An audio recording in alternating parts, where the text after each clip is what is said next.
And while I'm waiting for those bottles to dry up a little bit, uh, I'm gonna go ahead and show you my garden here. You can see that everything's starting to grow. But in this given scenario, that if you're relying on starting your garden after you're going to try to be reactive instead of proactive, you'll see that it's going to take weeks, if not months, before you start getting food. I started my garden a couple weeks ago. It's been awful cold. We had a couple frosts, and it's wreaking havoc on some of my plants. But strawberry bed, I weeded it yesterday here. The strawberries are doing pretty good. Probably still a few weeks yet till I get some strawberries. Over here, got some radishes coming up.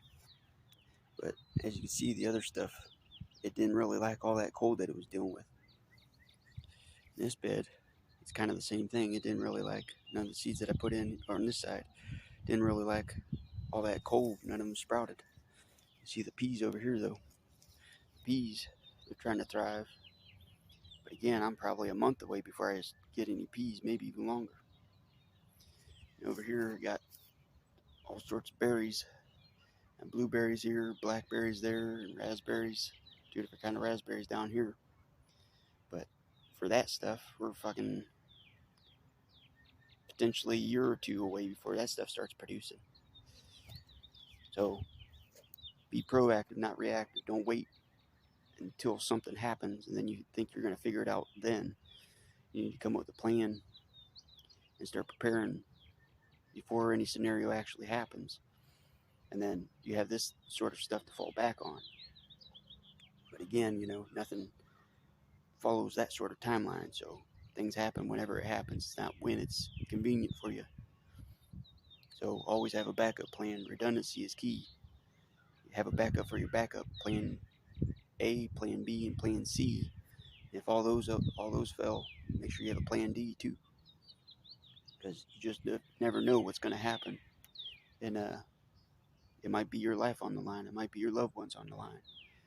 You know, and if you didn't prepare, well, that's kind of on you. The government's not going to come rescue you. It's not for Walmart or some store to have everything that you need because you waited till the last minute. That's not the way. That's not the way things work. We live in a very convenient lifetime where you could have anything and everything you want pretty much instantly. And that makes it people very complacent in this world where you think that everything's that way and it should be that way, like you take it for granted. That's not the way the world works. You've been lied to if you believe that's the way it is.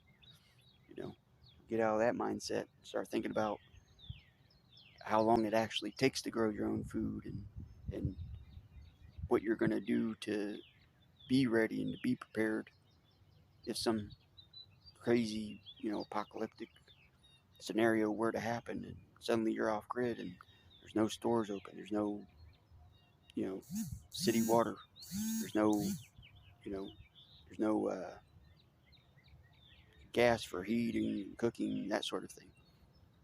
You don't know what the scenario is going to be. You don't know if you're going to have to leave your home. What I would try to do first and foremost, especially since I planned everything that I got here, is I try to shelter in place or bug in, as they would say, instead of bug out. Bug out, you're leaving your shelter, but you bug in, you're kind of staying at home or staying wherever you have prepared, and that's probably the easiest scenario for most people to kind of prepare. That isn't really thinking about this sort of thing. Start at home and make sure you have everything that you need, and be mindful in that way. Like I'll go back to that in a little while about the rule of three, uh, about preparation, but I'll mention that in a little bit here. Let's go over here and see if these chickens laid any eggs. I'm getting hungry.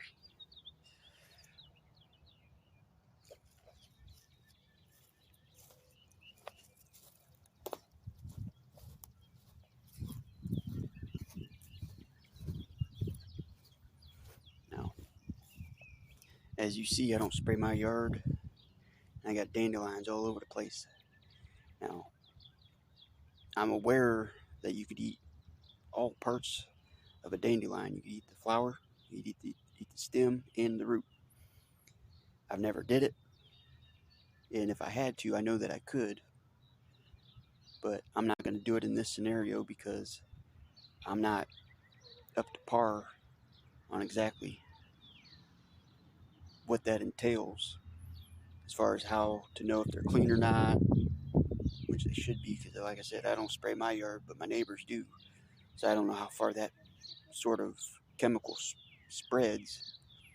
And then I also don't know what the ground holds here, because the previous owner had a big scrapyard back here full of lawnmowers and small equipment like that, where a lot of those chemicals just drained into the ground.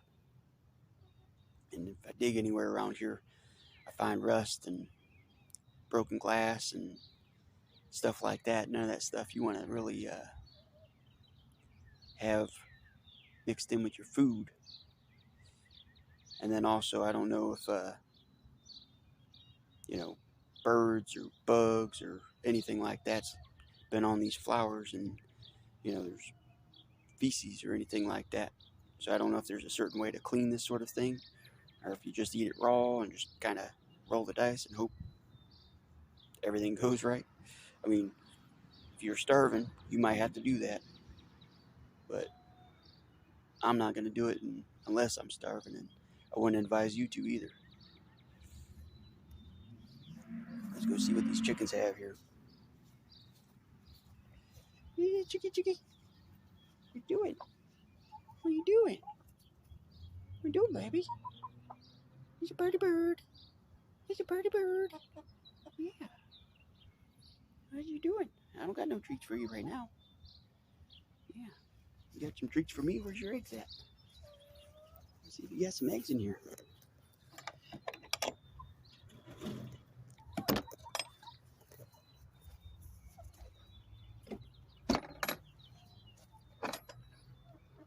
Yeah, it's awful early. Usually they start laying around noon, between noon and 2, 3 o'clock. So it's awful early. There ain't no eggs in here yet. And this is usually where they lay them, right here. So looks like I'm going to be waiting a few hours before I get some eggs, and then probably going to take a few hours after that to figure out how I'm going to cook them. Make sure they're safe, because I don't want to eat raw eggs. So, alright, well, let's get back to the water then.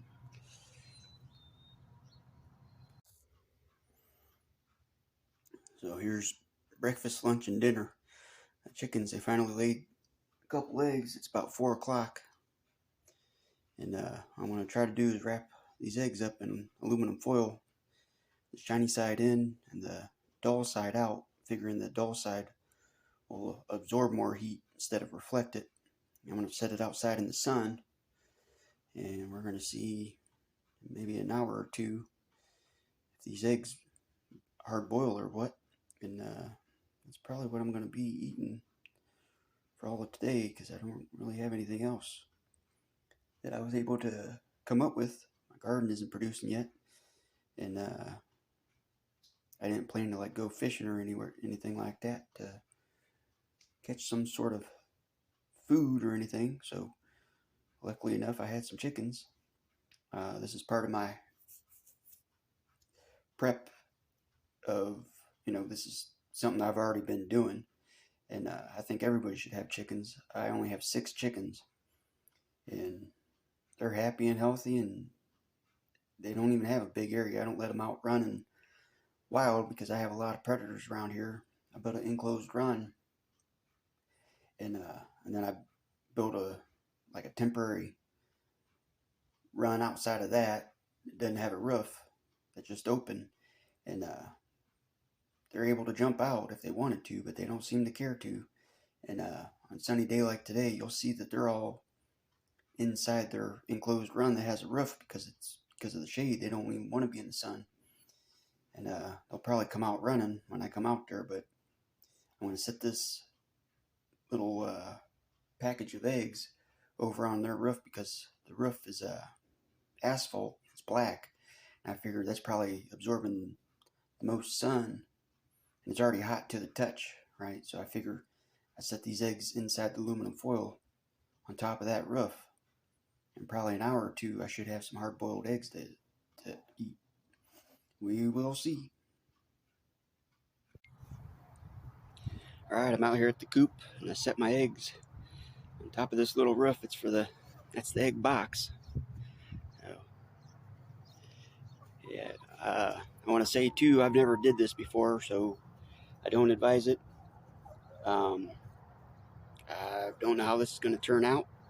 I'm going to leave them there probably for at least an hour, maybe two, and I might pull them out after about an hour and do the spin test to see if how they spin, to kind of judge if they're hard boiled or not. If they don't spin, I'm just going to put them back and probably leave them until after sunset to see if even after several hours, if they will hard boil.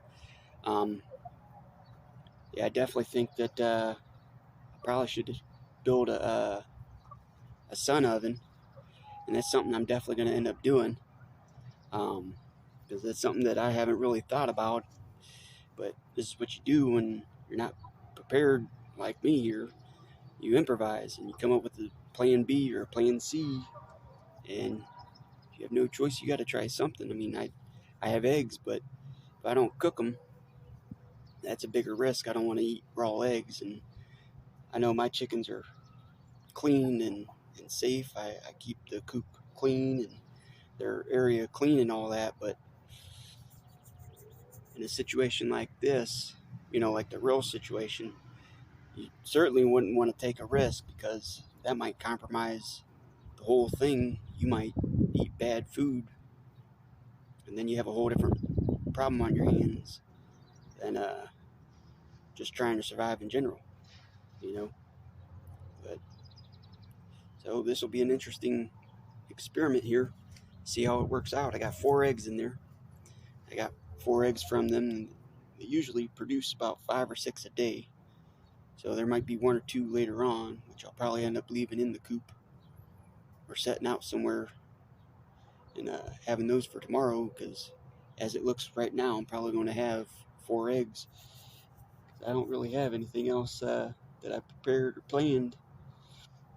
And I didn't produce nothing. My garden's not producing anything yet, so this would be the scenario where, my chickens might be the only thing keeping me alive, keeping me going. If I didn't have eggs right now, I'd be starving. I'm already quite hungry because I haven't eaten nothing all day yet. And yeah, normally I would have already ate breakfast, and then it's about 4 o'clock, so I'd already ate lunch as well. And I probably would have had some water or some juice or something. And so far I hadn't had anything. So it just, it gets really real once you start running one of these scenarios, and God forbid the actual scenario happens and you're in a dire situation and you don't know what to do. So it's a good thing to test your skills and test what you think you know, and see how it actually pans out. Because I definitely had an idea that I was going to be pretty self-sustainable if I did this experiment. And I'm already seeing a couple flaws in my day-to-day practice. But again, I mean, I still have the grid, so I've been complacent just as well. But I'm definitely going to make some adjustments after this. And that's the whole idea, I think, of doing this sort of experiment. And I think that's what Hacksman was trying to go for, is to show people is, you prepare and you plan, and even when you do all those things, it still might not go to plan, So you have to have another plan, a backup plan, a redundancy plan. And by doing these little scenarios, these practice scenarios, you can kind of figure out what you're lacking in. And then you can actually be prepared, learn what you really need to know. And, raise the bar across your own skill set. And that's what I'm hoping to do here. And I've already learned quite a bit just today. It's only been, about, I woke up at 7, went back to sleep. Well, I said I went back to sleep. I was just kind of twiddling my thumbs, seeing if I was going to try to take on this challenge today. I didn't want to keep going and like preparing and, thinking things through and be like, oh, I'll do it this way, I'll do it that way. And I kind of felt that might be cheating. So I figured, well, I need to just jump into it, and then I can think and figure it out as I go. It's more of a realistic scenario versus one that I had planned out before I even started. So again, this is showing me some things that I didn't prepare for. I could definitely go over there to my fire pit and start a fire,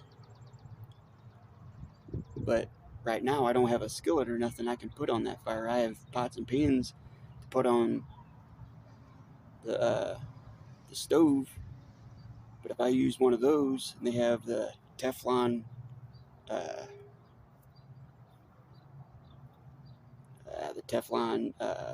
material in there, that stuff's no good for you. And if it gets too hot, much hotter than what the stove is able to produce, which would happen on an open fire, you're more likely to get some of that stuff inside your food, and you really don't want to eat any of that. It's no good for you anyway.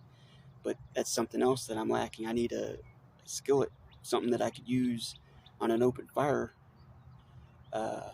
in this given situation. So if I had a skillet right now, I'd be frying up some eggs instead of trying to hard boil them, doing it this way. Although it's the same thing, it's good to have redundancy, have a backup plan. I could definitely fry eggs in a skillet. That's easy to do. But hard-boiled eggs, that's a little bit different, a little outside of, I think, what most people might think. So it's good to have, a couple different variables, because I guess after frying eggs every day, if that's all you're living on, you're probably going to get pretty tired of that. So maybe hard-boiled eggs is enough variable to switch it up and not get tired of eggs so quickly. But if that's all you got, then you're going to have to make it work one way or the other, whether you like it or not, because I don't think you're going to choose to starve instead of eating eggs that you got if you have eggs, you know what I mean? So I'm going to leave these sit here for about an hour and check them, and then I'll probably, just go from there. I'm going to check the eggs, which it's cooled down big time now, so I'm not sure if these eggs are even going to be hard boiled or what. So you'll see. Now, the idea is when you have a hard boiled egg, spin it, and it spins real easy. Whereas one that still has a runny yolk, it wobbles. So we'll see if this wobbles. It's warm to the touch, but I don't feel the yolk. I don't feel the yolk in there. Yeah, that's raw. Yep. It might be partly cooked or something. See how it's not spinning?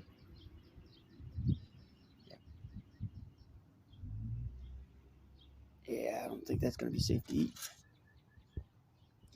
Well, I hope I didn't just waste 4 eggs here. I don't know if I can. Yeah, I don't know. At this point, the sun's going down. Oh, it's definitely on the other side of the house. Temperature's dropping significantly. And there's no way I'm going to be able to use the sun for water distillation or hard boiling eggs. So I have to come up with something else. I said I don't really have a pot or pan or anything I can cook in. I guess I could make a little fire and just toss the eggs in there in the foil. I don't know how that'll work. I mean, I guess it's better than wasting them, but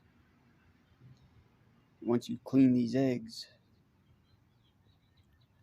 and you don't refrigerate them, you only have a certain period of time until bacteria starts to form and the egg starts to go bad inside.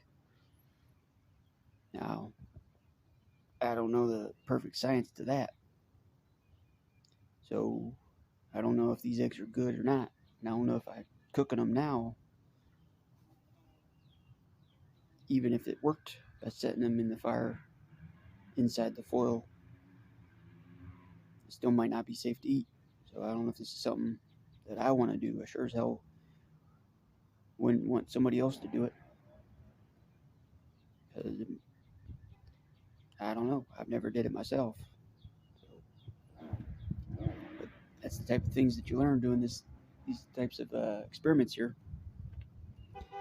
And just like that, it doesn't work as easy as I thought. I thought this was going to be easy for me.